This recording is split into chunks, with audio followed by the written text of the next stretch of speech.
ओम शांति। 1 मई की वाणी है 2025। प्रातः मुरली ओम शांति। बाप दादा मधुबन।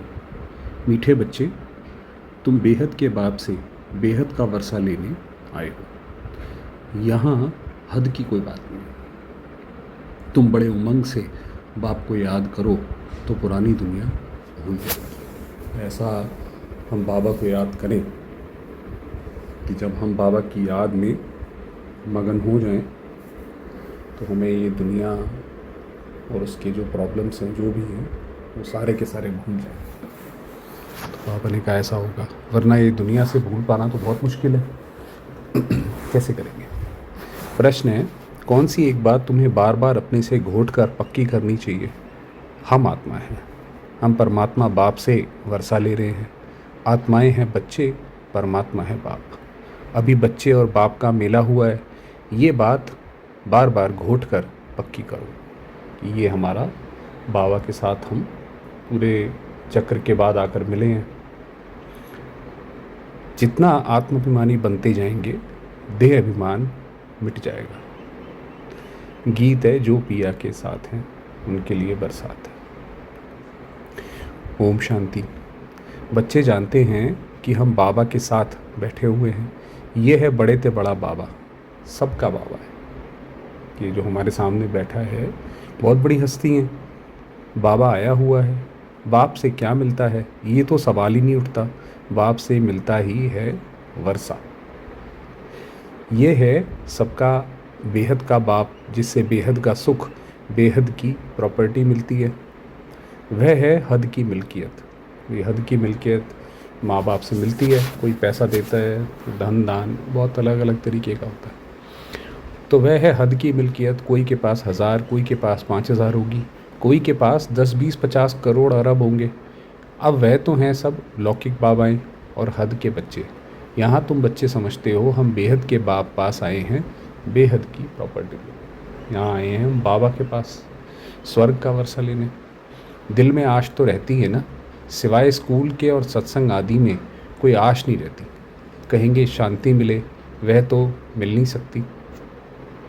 यहाँ तुम समझते हो, यहाँ तुम बच्चे समझते हो हम आए हैं विश्व नई दुनिया का मालिक बनने। नहीं तो यहाँ क्यों आए?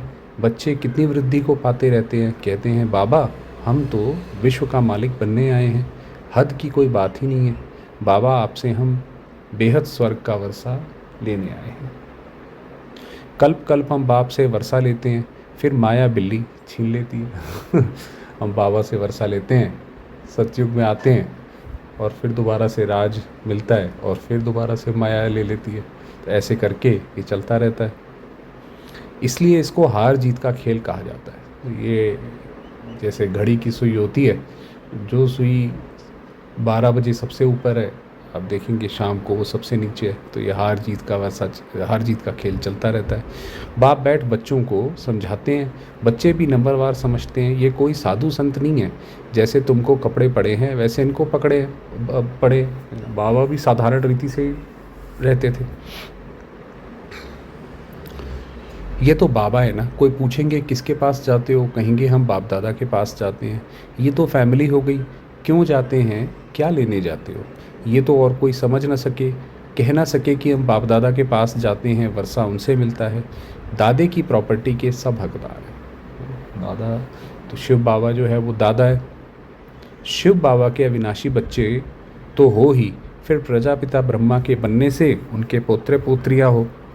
अभी तुम जानते हो हम सारे के सारे आत्मा हैं।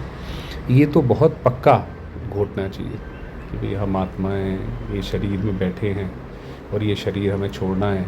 ये पक्का करो। हम आत्माएं परमात्मा बाप से वर्षा लेते हैं। हम आत्माएं बाप से आकर मिले हैं। आगे तो शरीर का वाहन था, फलाने फलाले नाम वाले ही प्रॉपर्टी लेते हैं। अभी तो हैं आत्माएं परमात्मा से वर्षा लेते हैं। आत्माएं हैं बच्चे, परमात्मा है बाप। बच्चे और बाप का बहुत समय के बाद मेला लगता है, एक ही बारी है ना। ये जो कुंभ का मेला है, अनेक नदियाँ आके सागर से मिलती हैं, वो क्यों इतना ज़्यादा पवित्र माना जाता है? क्योंकि इस समय जैसे हम नदियाँ हैं और बाबा सागर है, हम बाबा से मिलते हैं, तो इतना ये पवित्र मिलन है। इसलिए उसका भी प्रतीक है। तो भक्ति मार्ग में फिर अनेक आर्टिफिशियल मेले लगते रहते हैं। ये है सबसे वंडरफुल मेला। आत्माएं परमात्मा अलग रहे बहुकाल, कौन? तुम आत्माएं। ये जो गीत है कि आत्मा परमात्मा अलग रहे बहुकाल, क्या अर्थ है इसका? कैसे अलग रहे? जब दुनिया में तो कहते हैं भाई सर्वव्यापी है, जब आत्मा ही परमात्मा है तो अलग रहने की तो बात ही ख़त्म हो गई। तो ये भी तुम समझते हो, हम आत्माएं अपने स्वीट साइलेंस होम में रहने वाली हैं। अभी यहाँ पाठ बजाते बजाते थक गए हैं तो सन्यासी गुरु आदि के पास जाकर शांति मांगते हैं। ऊपर से आए थे हम, अब यहाँ पाठ बजाते बजाते अब थक गए कि भाई अब ये दुनिया रहने लायक नहीं रह गई है, अब छोड़ो इसको, चले वापस। तो सन्यासी गुरु आदि के पास जाकर शांति मांगते हैं। समझते हैं वे घर बार छोड़ जंगल में जाते हैं, उनसे शांति मिलेगी, परंतु ऐसे है नहीं। अभी तो सभी शहर में आ गए हैं। साधु सन्यासी, वही पहले लगता था भाई उनकी शरण में जाएंगे, अब तो वो साधु सन्यासी ही शहरों में आ गए। जंगल में गुफाएं खाली पड़ी हैं, गुरु बनकर बैठे हैं। नहीं तो उन्हों को निवृत्ति मार्ग का ज्ञान दे, पवित्रता सिखलानी है। आजकल तो देखो शादियां कराते रहते हैं। ये साधु सन्यासी का तो काम है कि कोई भी आए, जैसे उनको वैराग्य आता है दूसरों को भी वैराग्य दिलाए। अब तो साधु सन्यासी खुद ही कहते हैं, हम नहीं कहते भाई ये पैसा माया है, ये वो माया है, वो तो कहते हैं भाई रहो अपना। तुम बच्चे तो अपने योग बल से अपने कर्मेंद्रियों को वश में करते हो। जितना ज़्यादा हमारा योग पक्का होता जाएगा, कर्मेंद्रियों पे वश आता जाएगा, कर्मेंद्रियाँ योग बल से शीतल हो जाएगी। तो कर्मेंद्रियाँ उसके बाद फिर ज़्यादा भागेगी दौड़ेगी नहीं। कर्मेंद्रियों में चंचलता होती है ना, अब कर्मेंद्रिय पर जीत पानी है, जो कोई चंचलता ना चले। सिवाय योग बल से कर्मेंद्रियों का वश होना इम्पॉसिबल है। कि ऐसे कर्मेंद्रियाँ शीतल हो जाएं, नहीं होगा। बाप कहते हैं कर्मेंद्रियों की चंचलता योग बल से ही टूटेगी। जितना योग हमें बढ़ता जाएगा, पूरे शरीर की जैसे कर्मेंद्रियाँ शीतल होती जाएंगी, आपके जैसे शांत ठहर जाएगा मन। योग बल की ताकत तो है ना, इसमें बड़ी मेहनत लगती है। आगे चलकर कर्मेंद्रियों की चंचलता नहीं रहेगी। बाबा ने कहा अंत में आपका शरीर जो है वो बिल्कुल स्थिर हो जाएगा। बीमारी भी होगी तो वो इतनी पता नहीं पड़ेगी, स्थिर हो जाएगा योग लगाते लगाते। सतयुग में तो कोई गंदी बीमारी नहीं होती है। यहाँ तुम कर्मेंद्रियों को वश कर जाते हो तो कोई भी गंदी बात वहाँ होती नहीं। नाम ही है स्वर्ग। उनको भूल जाने के कारण लाखों वर्ष कह देते हैं। अभी तक भी मंदिर बनाते रहते हैं। अगर लाखों वर्ष हुए तो फिर बात ही याद ना हो। क्योंकि आप देखेंगे जब भी कोई चीज़ पुरानी होती जाती है तो वो जैसे मनुष्यों के मन से उतरती चली जाती है ना। अब जितना हमारे इतिहास में महात्मा गांधी का नाम है, उतने पीछे जो राजाएं हैं उतना कम है। तो अगर ये लाखों वर्ष होते तो ये तो सब नहीं याद रह सकता था। तो मंदिर वास्तव में सतयुग की निशानी कि भाई सतयुग में ऐसे सृष्टि एक मंदिर थी। तो वहाँ तो याद ना हो, ये मंदिर आदि क्यों बनाते हैं? तो वहाँ कर्मेंद्रियाँ शीतल रहती हैं, कोई चंचलता नहीं रहती है। शिव बाबा को तो कर्मेंद्रियाँ हैं नहीं, बाकी आत्मा में ज्ञान तो सारा है ना। वही शांति का सागर, सुख का सागर है। वो लोग कहते हैं कर्मेंद्रियाँ वश नहीं हो सकती। बाप कहते हैं योग बल से तुम कर्मेंद्रियों को वश करो। बाप की याद में रहो। कोई भी बेकायदे काम कर्मेंद्रियों से नहीं करना है। ऐसे लवली बाप को याद करते करते प्रेम में आंसू आने चाहिए। पर आत्मा परमात्मा में लीन तो होती नहीं। बाप एक ही बार मिलते हैं। जब शरीर का लोन लेते हैं तो ऐसे बाप के साथ कितना प्यार से चलना चाहिए। बाबा कैसे पूरी चक्र में एक ही बार हमसे मिलते हैं, तो कैसे बाबा के साथ चलना चाहिए। बाबा को उछल आई ना। अब ब्रह्मा बाबा की बात कर रहे, देखो ब्रह्मा बाबा को जब बाबा ने साक्षात्कार कराया तो बाबा ने एकदम सब कुछ दान कर दिया। ओहो, बाबा विश्व का मालिक बनाते हैं, फिर ये धन माल क्या करेंगे? छोड़ो सब। बाबा ने सब छोड़ दिया कि भाई चलो भाई फ्री हो जाओ। जैसे पागल होते हैं ना, उस वक्त तो बाबा को कहते थे कि बाबा आप, क्योंकि जब ब्रह्मा बाबा के तन में शिव बाबा आए तो बाबा का उन दिनों धंधा जो है और ज़ोर से चला। तो सारे लोग कहते थे कि अब तो लक्ष्मी जी की कृपा आप पर बरस रही है और इस समय ही आप जो है काम धंधा बंद करने की बात कर रहे हैं। तो बाबा को उछल आई, ओहो बाबा विश्व का मालिक बनाते हैं, फिर ये धन माल क्या करेंगे? छोड़ो सब। जैसे पागल होते हैं ना, सब कहने लगे इनको बैठे बैठे क्या हुआ, तो वही बाबा को सारे बोलने लगे। ऐसा नहीं कि सबने बोला कि हाँ जी बहुत अच्छा हुआ है, अब आप सारा छोड़ो, नहीं, क्योंकि बाबा को तो अपना पूरा घर परिवार सब कुछ था। तो फिर ये धंधा आदि सब छोड़कर आ गए। खुशी का पारा चढ़ गया, साक्षात्कार होने लगे। आप पीछे भी कल परसों बाबा ने बताया कि बाबा ने पैसा कोई ऐसा भी नहीं अलग रखा कि बेटे का अलग है, बेटी का अलग है, भाई सारा मैं दे दूं, जो मेरा वाला है वही मैं सिर्फ दान करूंगा। नहीं, जो था सब दे दिया। बाबा ने कहा भाई जब शिव बाबा रक्षक है तो सबकी रक्षा शिव बाबा ही करेगा। खुशी का पारा चढ़ गया, साक्षात्कार होने लगे। राजाई मिलनी है, परंतु कैसे मिलेगी, क्या होगा? जब बाबा को साक्षात्कार हुआ तो कोई शिव बाबा ने पूरा प्लान तो नहीं बताया उस वक्त, बस इतना बोला कि तुम्हें ऐसा करना है। आगे का कुछ नहीं बताया कि आगे क्या होगा, कैसे होगा। वो तो जैसे जैसे आगे चलते गए तो पता पड़ता गया। आप सोचो तब भी बाबा ने ऐसा जानकर, पता होते हुए भी सारा क्या कहते हैं बाबा के लिए कर दिया। ये कुछ भी पता नहीं, बस मिलना है, उस खुशी में सब छोड़ दिया। फिर धीरे धीरे नॉलेज मिलती रहती है। तुम बच्चे यहाँ स्कूल में आए हो, एम ऑब्जेक्ट तो है ना, ये है राजयोग। बेहद के बाप से राजाई लेने आए हो। बच्चे जानते हैं, हम उनसे पढ़ते हैं जिनको याद करते थे कि बाबा आकर हमारे दुख हरो सुख दो। बच्चियाँ कहती हैं हमको श्री कृष्ण जैसा बच्चा मिले। अरे वह तो वैकुंठ में मिलेगा ना, कृष्ण वैकुंठ का है। उनको तुम झुलाते हो तो उन जैसा बच्चा तो वैकुंठ में ही मिलेगा ना। क्योंकि माताएं बहनें जब आती है क्या कहते हैं श्री कृष्ण की वो कौन सा उत्सव होता है तो उसमें झुलाती हैं तो सोचती हैं भाई वैसा ही बच्चा मिले, तो वहाँ ज़रूर वैकुंठ में ही मिलेगा। अभी तुम वैकुंठ की बादशाही लेने आए हो, वहाँ ज़रूर प्रिंस प्रिंसेस ही मिलेंगे। पवित्र बच्चा मिले ये आश भी पूरी होती है। यूँ तो प्रिंस प्रिंसेस यहाँ भी बहुत हैं, परंतु नर्कवासी। तुम चाहते हो स्वर्गवासी को।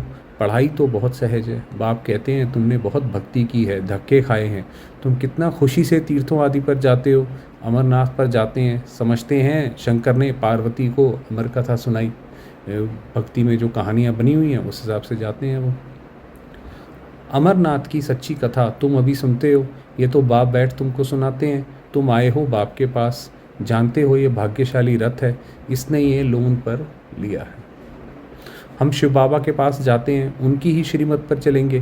कुछ भी पूछना हो तो बाबा से पूछ सकते हो। कहते हैं बाबा हम बोल नहीं सकते हैं, बोल नहीं सकते माना ज्ञान नहीं सुना सकते हैं। ये तो तुम पुरुषार्थ करो, इसमें बाबा क्या कर सकते हैं भाई। ये तो हर एक का अपना इंडिविजुअल पुरुषार्थ है कि भाई अपने अपने हिसाब से करो।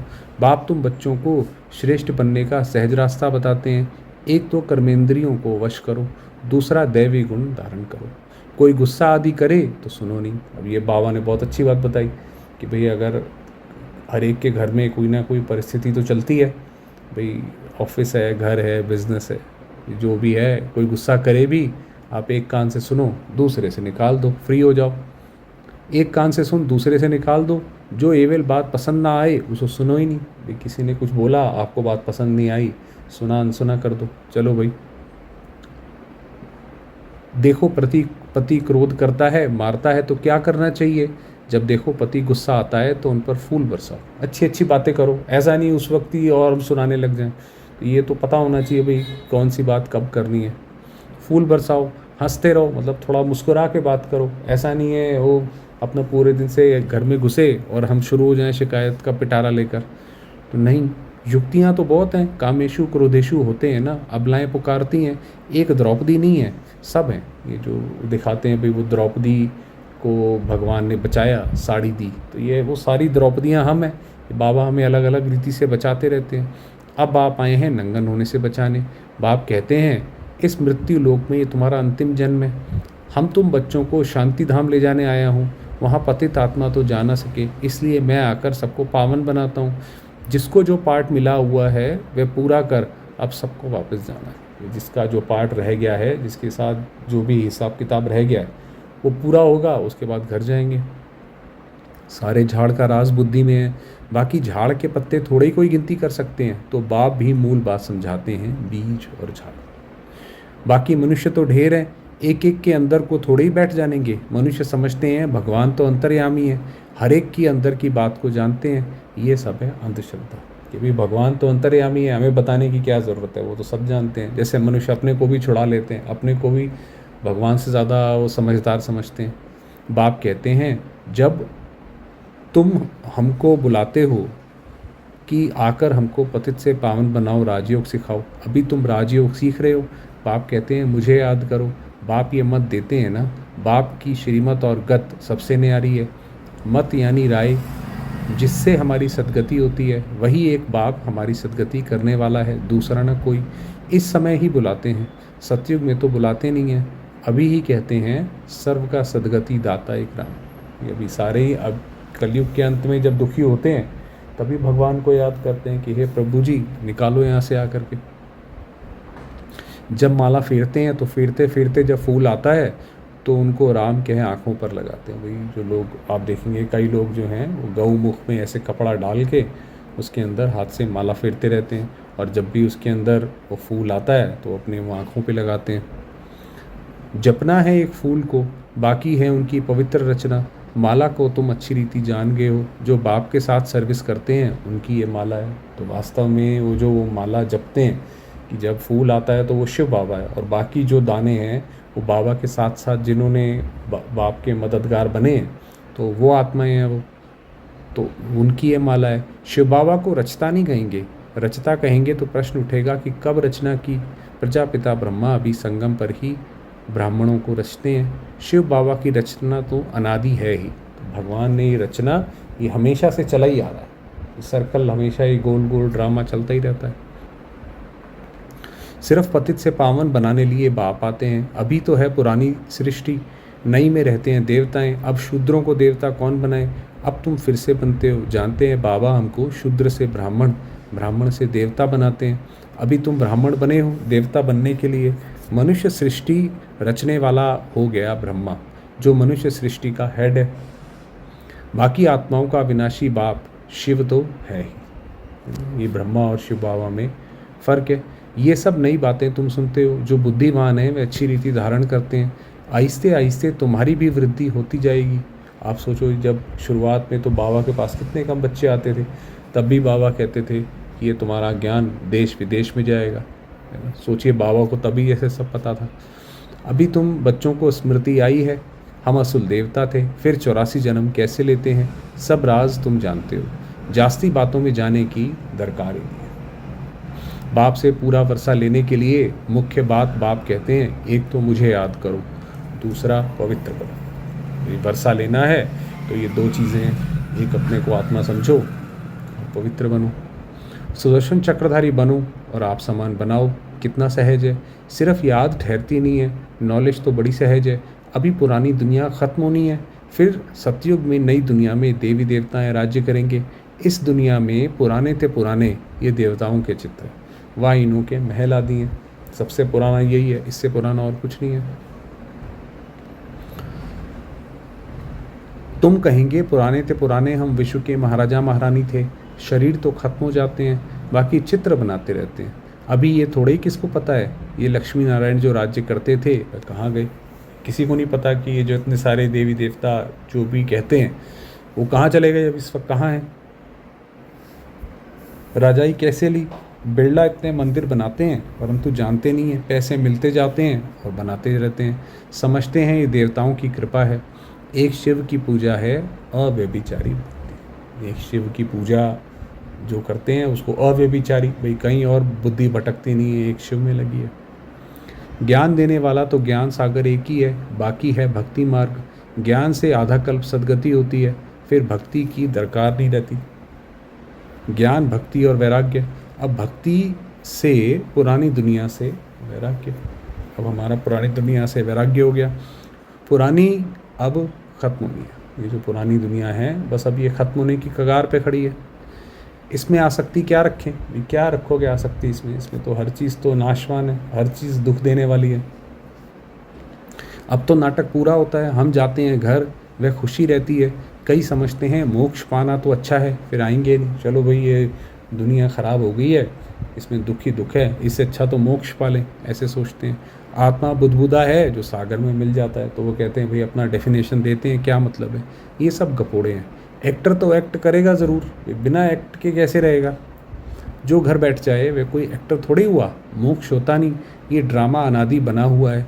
यहाँ तुमको कितनी नॉलेज मिलती है, मनुष्यों की बुद्धि में तो कुछ भी नहीं है। तुम्हारा पार्ट ही है बाप से ज्ञान लेने का, वर्षा पाने का।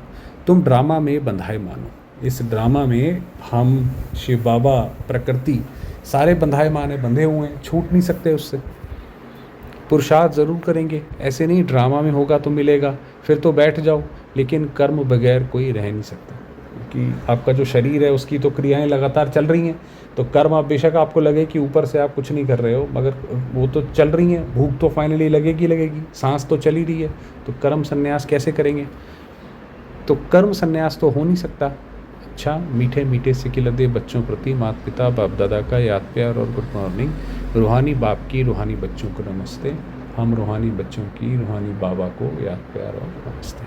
धारणा के लिए मुख्य सार: योग बल की ताकत से अपनी कर्मेंद्रियों को शीतल बनाना है, वश में रखना है। ईविल बातें ना तो सुननी है ना सुनानी है। जो बात पसंद नहीं आती उसे एक कान से सुन, दूसरे से निकाल देना। सुना और निकाल दी, चलो भाई ख़त्म। बाप से पूरा वर्षा लेने के लिए सुदर्शन चक्रधारी बनना है। पवित्र बन आप समान बनाने की सेवा करनी है। वरदान दिया: मुरली के साज द्वारा माया को सरेंडर कराने वाले मुरलीधर भव। मुरलियाँ तो बहुत सुनी हैं, अब ऐसे मुरलीधर बनो जो माया मुरली के आगे न्यौछावर हो जाए। आप ऐसे मुरली की धुन में खो जाओ कि आपको बाकी कुछ याद ही ना रहे, ना पुरानी दुनिया ना कुछ। तो जब आप उसमें पूरी तरह खो जाओगे तो माया सरेंडर हो जाएगी। भाई अब कैसे माया अटैक करेगी? मुरली के राज का साज अगर सदैव बजाते रहो, कि मुरली में अब देखो बाबा ने ये बोला, बाबा ने वो बोला, अगर सदैव हर वक्त बुद्धि में मुरली मुरली चलती रहेगी तो आपका ध्यान बाकी कहीं जाएगा ही नहीं, तो माया सदा के लिए सरेंडर हो जाएगी। माया का मुख्य स्वरूप कारण के रूप में आता है। कारण के रूप में आता है मतलब भाई ये कारण हो गया ना, इस वजह से हमारा ये हो गया ख़राब, ये कारण हो गया ना, ऐसे हमारी अवस्था ख़राब हो गई, ये कारण है। जब मुरली द्वारा कारण का निवारण मिल जाएगा तो माया सदा के लिए समाप्त हो जाएगी। वही अब आप रोज़ मुरली पढ़ते हो, मुरली में जो भी पूरे दिन में होना होता है तो बाबा पहले से आपको तैयारी कर देगा, तो कारण का निवारण मुरली में मिल जाएगा, तो पार हो जाओगे। कारण खत्म अर्थात माया खत्म। स्लोगन: अनुभवी रूप बनो तो चेहरे से खुशनसीबी की झलक दिखाई देगी। मतलब ज्ञान एक होता है सिर्फ सुनना, और एक होता है अनुभवी मूर्त बनना, कि भाई हमें समझ आ गया ये प्रैक्टिकल में ऐसे होता है, तो चेहरा ही आपका ऐसा लगेगा, ये तो बहुत खुशनसीब आत्मा है। अव्यक्त इशारे: रूहानी रॉयल्टी और प्योरिटी की पर्सनैलिटी धारण करो। संगम युगी ब्राह्मण जीवन की विशेषता पवित्रता है। प्रवृत्ति में रहते अपवित्रता से निवृत्त रहना, अपवित्रता में ना आना। स्वप्न मात्र भी अपवित्रता के संकल्प से मुक्त रहना, यही विश्व को चैलेंज करने का साधन है। तो बाबा ने कहा था कि भाई अंत में आप चैलेंज करोगे तो आपको आपकी ऐसी अवस्था होनी चाहिए। यही आप ब्राह्मणों की रूहानी रॉयल्टी और पर्सनैलिटी। अच्छा, ओम शांति।